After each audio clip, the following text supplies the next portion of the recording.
Pais amados, mais uma palavra para o meu e o seu coração.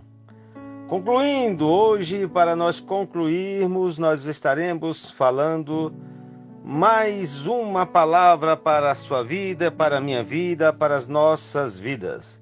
Abra sua Bíblia, Evangelho de João, capítulo 1, versículo de número 17, que diz desta maneira: porque a lei foi dada por Moisés, a graça e a verdade vieram por Jesus Cristo.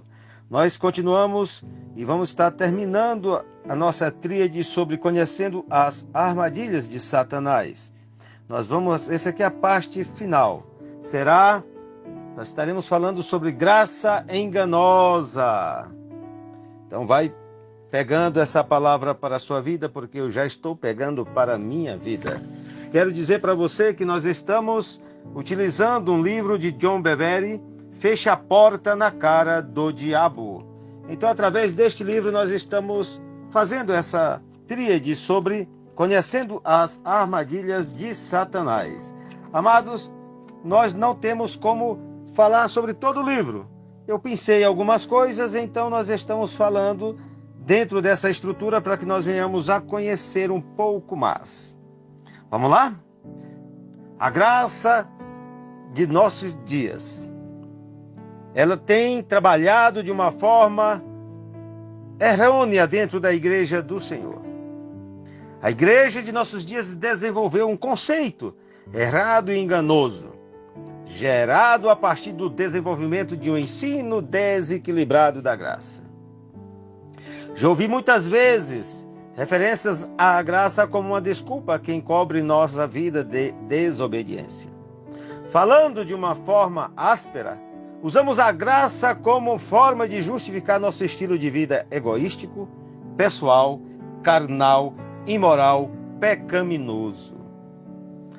Tem alguns grupos que enfatizam de forma muito grande a bondade de Deus em detrimento de sua santidade e justiça.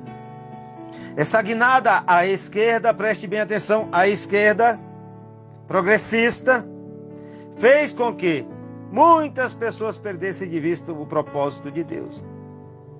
Amados, jamais teremos apetite por aquilo que nunca provamos. Para manter-nos em equilíbrio, temos que considerar a bondade e a severidade de Deus. Se o conselho não for certo, teremos a tendência de forjar o entendimento torto e empenado de Deus. Fico observando muitas vezes que esta falta de equilíbrio penetrou tão forte em nossa maneira de pensar que nos sentimos livres para desobedecer a Deus sempre que queremos, sempre que for conveniente para nós. Alimentamos a ideia de que Deus encobre nossa desobediência. Afinal, Deus nos ama e sabe como vivemos, ocupado em sua obra, e Ele quer manter-nos alegres a qualquer custo. Certo? Errado! Dizemos a nós mesmos que não é assim, que não pensamos dessa maneira, mas é assim mesmo que nós vivemos. Falamos, pensamos e agimos de forma errada. Tal pensamento é autenticado pelos frutos vistos na igreja. Infelizmente, é comum encontrarmos na igreja pessoas irreverentes a toda forma de autoridade. São pessoas com muita vontade própria, ranzinzas, insubordinadas, guiadas e dirigidas pela luxúria e sensualidade. Dominam homens e dominam mulheres com sua sensualidade. A Bíblia Sagrada diz, no livro de Judas, versículo 19, que são estes que causam divisões, são sensuais e não têm o Espírito, com E maiúsculo. Amados, a vida de sensualidade dentro da igreja é real. E nós temos que abrir os olhos espirituais. Pessoas que não obedecem o chamado pastoral. Pessoas que não obedecem a palavra pastoral. Pessoas que não obedecem a palavra da liderança. Elas são autoridade para si mesmas. Buscam o estilo de vida e as coisas do mundo. E dizem que tudo aquilo são bênçãos do Senhor. Inconscientes do engano em que vivem, sentem-se seguras e calmas. Muitas vezes vivem uma pseudo-fé, uma vida de piedade fingida. alimentados pela falsa ideia de uma segurança baseada na graça de Deus. A graça de Deus não é meramente um tapa-buraco. Eu queria que você abrisse o coração e entendesse. A graça não é meramente uma proteção. Deus tem um padrão que procura na vida dos fiéis. Jesus disse: ouvistes que foi dito aos antigos, eu, porém, vos digo. Este padrão foi citado por Jesus outras 5 vezes no resto do capítulo, em Mateus capítulo 5. Primeiro ele citou a exigência da lei de Moisés, ouviste o que foi dito. Daí ele introduziu o que Deus espera do crente sobre a nova aliança. Amados, nós precisamos entender, abrir nossa alma para que possamos compreender as palavras do Senhor. Porque ele faz uma comparação entre a lei mosaica com a graça e a verdade de Deus. Essa é a razão que ele nos disse de uma forma maravilhosa. Ele introduziu a dimensão que a graça teria sobre a lei. A lei era um empecilho externo, enquanto a graça uma transformação interna. Frequentemente ouço crentes, pastores, obreiros lamentando as duras exigências da lei, expressando que agora, sobre a graça, estão livres para viver um outro estilo de vida. Bem, eu também exulto, eu também me alegro por não estar mais sobre a égide da lei. Mas o padrão de Deus não diminuiu nada com a graça. Ao contrário, a graça elevou o padrão. Vejamos o que Jesus diz a respeito de alguns temas específicos. Ouviste que foi dito: não adulterarás. Eu, porém, vos digo: qualquer que olhar para uma mulher, ou você, mulher, olhar para um homem, com intenção impura no coração, já adulterou com ela, ou você com ele. No Antigo Testamento, quando a pessoa cometia adultério, era julgada fisicamente. Em contraste, sobre a nova aliança, o juízo é feito apenas se você olhar com desejo de possuir a pessoa. Em linguagem simples, sobre a lei você a possuía. Sobre a graça da nova aliança, basta olhá-la com pensamentos impuros e pronto, já pecou. Amados, nós temos que entender que há uma coisa muito diferente hoje em dia que nós precisamos tomar pé para continuarmos caminhando diante do Senhor. Olha, a Bíblia Sagrada diz que nós fomos salvos pela graça. Está lá no livro de Efésios, capítulo 2. O escritor aos Hebreus nos exorta: retenhamos a graça pela qual sirvamos a Deus de modo agradável, com reverência e santo temor. A graça é a força que nos capacita a servir a Deus de forma a agradá-lo. É a essência do poder de viver uma vida de obediência a Deus. Essa é a prova de nossa salvação. Aprendemos que Jesus, a si mesmo, se deu por nós, a fim de remir-nos de toda iniquidade e purificar para si mesmo um povo exclusivo, zeloso de boas obras. Alguns argumentam contradizendo, mas a Bíblia diz que é pela graça que somos salvos e não por obras, e é dom de Deus. Isto é verdadeiro. É impossível viver uma vida digna de entrar no reino de Deus baseada em nossas obras, pois todos pecaram e nós estamos distanciados dos padrões de Deus, da glória de Deus. Ninguém poderá apresentar-se cheios de boas obras diante de Deus, querendo com isso o direito de entrada no reino de Deus. Todos nós transgredimos e, portanto, merecíamos queimar eternamente no lago de fogo. Amados, abra os olhos espirituais, por favor. Abra os olhos espirituais. Nós fracassamos com tudo quando deixamos de enfatizar o poder desta graça, não apenas como força redentora, mas como algo que nos habilita a viver a vida cristã de maneira diferente. A palavra de Deus declara: assim também a fé, se não tiverdes obras, por si só está morta. Mas alguém dirá: tu tens fé, eu tenho obra. Mostra-me a tua fé, sem as obras eu com as obras te mostrarei a minha fé. Nós temos que observar que a fé ela tem que ser operosa, ela tem que estar trabalhando conforme Tiago fala aqui. Nós precisamos estar a cada dia buscando estar produzindo no reino do nosso Pai Celestial. Você não pode viver uma vida que acha que está tudo bem para você. Olha, Jesus tem uma mensagem para a igreja dos últimos dias. O livro de Apocalipse nos chama a atenção sobre as 7 igrejas históricas. O uso destas mensagens não é limitado a essas igrejas. Ao contrário, não serão incluídas na Escritura, pois cada mensagem tem uma aplicação histórica e profética. Muitos teólogos admitem que as 7 igrejas representam o modelo cronológico progressivo das igrejas ao longo da história, ou seja, da igreja primitiva até os nossos dias e aos dias futuros. Então, meu amado, eu quero te chamar uma coisa. Ainda que não saibamos, que não tenhamos certeza, olha, o dia e a hora do seu retorno, Jesus disse que saberíamos a época. Muitos creem que vivemos na época do seu retorno. Então, profeticamente estaríamos lá na palavra a igreja de Laodiceia. Amados, Laodiceia não foi uma igreja qualquer, mas a igreja daquela cidade. Fixa-se nessa verdade quando você lê. Ao anjo da igreja em Laodiceia escreve estas coisas, diz o Amém, a testemunha fiel e verdadeira, o princípio da criação de Deus. Jesus chamou a si mesmo de testemunha, fiel e verdadeira. A palavra testemunha no grego é Marte, é aquele que deu a sua vida para nos resgatar. Amado, e ele acompanha a igreja, fiel e verdadeiro. Verdadeiro porque somente ele falará a verdade, ainda que não seja agradável. Fiel e verdadeiro, falam dele como consentimento.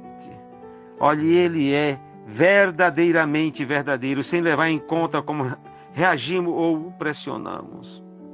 Uma testemunha falsa é bajuladora, mentirosa, enganadora, fala para agradar o teu coração, mas Jesus não, ele fala para te chamar a atenção e para que você possa ouvi-lo e necessariamente precisa ouvir. Amados, na igreja recebemos pregadores e os saudamos muito bem-vindos, pois queremos que nos digam o que queremos ouvir. Queremos ouvir apenas coisas maravilhosas e boas. É tanta revelação, é tanta bênção, é tanta coisa. Mas, amados, no bojo dessas tantas coisas, cuidado. Para o anjo da igreja sempre é: eis meu servo que eu estou contigo. É sempre assim. Agora mesmo eu estava ouvindo uma ministração que foi num congresso de jovens aqui perto de casa, e o pregador estava falando ao anjo da igreja. Muitos disseram que vão te tirar daqui, mas eu estou irritando na tua saúde. Eu estou cuidando dos teus. Amado, será se o líder não tem uma falha? Será se o líder é perfeito? Que todas as mensagens alguém pega e publica ali no YouTube, na parte de baixo. Sempre a mensagem é a mesma, sempre são as mesmas profecias, ou seja, são pregadores bajuladores que estão para agradar os pastores da igreja local. Jesus não, ele é testemunha fiel e verdadeira. Nesse momento começamos a observar e entender que Jesus está trazendo uma palavra de conforto, mas uma palavra de exortação. Nós queremos ouvir apenas coisas maravilhosas e boas, e negligenciamos muitas vezes a verdade que tanto precisamos. O Senhor Jesus edifica e conforta, mas não às custas da verdade. Ele ama e perdoa, mas também disciplina e corrige. Veja estas palavras em Apocalipse 3,15. Conheço as tuas obras, que nem és frio e nem quente. Observe, ele diz obras e não intenções. O caminho para o inferno é pavimentado de boas intenções. Como ele sabia do estado daquela igreja? Pelas obras e ações. obras e ações. Amados, a ação daqueles que são frios e são desobedientes aos olhos de Deus, fingem ser uma coisa sendo outra, estão perdidos e disso sabem muito bem. Muitas vezes vão à reunião, lá eles buscam, lá eles falam, lá eles choram, mas no seu secreto estão vivendo de qualquer maneira. Deus está vendo, Deus está vendo. Você está nu e patente diante daquele a quem vai prestar contas. Nós estamos dessa forma, nus e patentes. Esta é a vida de um pecador, de um desviado assumido. Por outro lado, aqueles que são quentes são consumidos por viver para Deus. Ele os cerca por dentro e por fora. Tais pessoas têm prazer em obedecer a Deus. Sabem também da sua verdadeira condição. Jesus advertiu esta última igreja. São consumidos por viver para Deus. E ele advertiu dizendo que sua condição não era nem crente, não era nem quente nem fria. Agora ele fala: quem dera fostes frio ou quente. Essa declaração sempre me deixou intrigado. Por que diria Jesus uma igreja que preferia que ela fosse fria ou quente? Porque não disse que gostaria que fosse somente quente. Ele poderia ter dito: gostaria que fosses quente. Obviamente que o estado que viviam em algum ponto entre o frio e o quente era mais desagradável a Deus do que ser apenas frio. Como pode um pecador ou um desviado assumido estar em melhor posição do que os assim chamados crentes? Ele responde a esta pergunta quando diz: assim, porque és morno, e nem és quente, e nem frio, estou a ponto de vomitar-te da minha boca.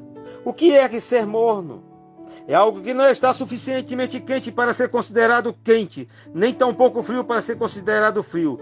Morno é o resultado da mistura de algo quente com algo frio. Tem calor suficiente para ter se misturado com quente e frio, e suficiente para passar desapercebido por frio. As pessoas mornas se adaptam ao ambiente que vivem, na cultura do mundo, e vivem ali. Eles não conseguem aquecer aquela cultura. Ele passa desapercebido nas nuances daquela situação. Se estão ao nosso lado, de gente obediente, pega um pouquinho do seu sabor. São pessoas que conhecem a Bíblia, cantam hinos, usam linguajar evangélico e seguem os mesmos clichês. Se voltam para o mundo, pegam novamente o sabor do mundo. Podem não fumar nem beber, mas se comportam como mundanos, são egoístas. Obedece a Deus quando é agradável, quando lhe é conveniente ou de interesse pessoal. Na realidade, são pessoas motivadas por desejos pessoais. Amados, eu fico preocupado com esse tipo de coisa. E Deus está nos chamando a tomar uma atitude para vivermos unidos a Cristo. Amados, vamos abrir o nosso coração. Jesus vai dizer para um determinado tipo de pessoa: não vos conheci, apartai-vos de mim, vós que praticais a iniquidade. Amados, viva a vida que você confessa viver. Viva a vida pela palavra. Viva a vida pelo Senhor que te salvou. Amado, Jesus está nos chamando a uma viva e íntima comunhão com Ele, porque o mundo jaz no maligno. O mundo jaz no maligno.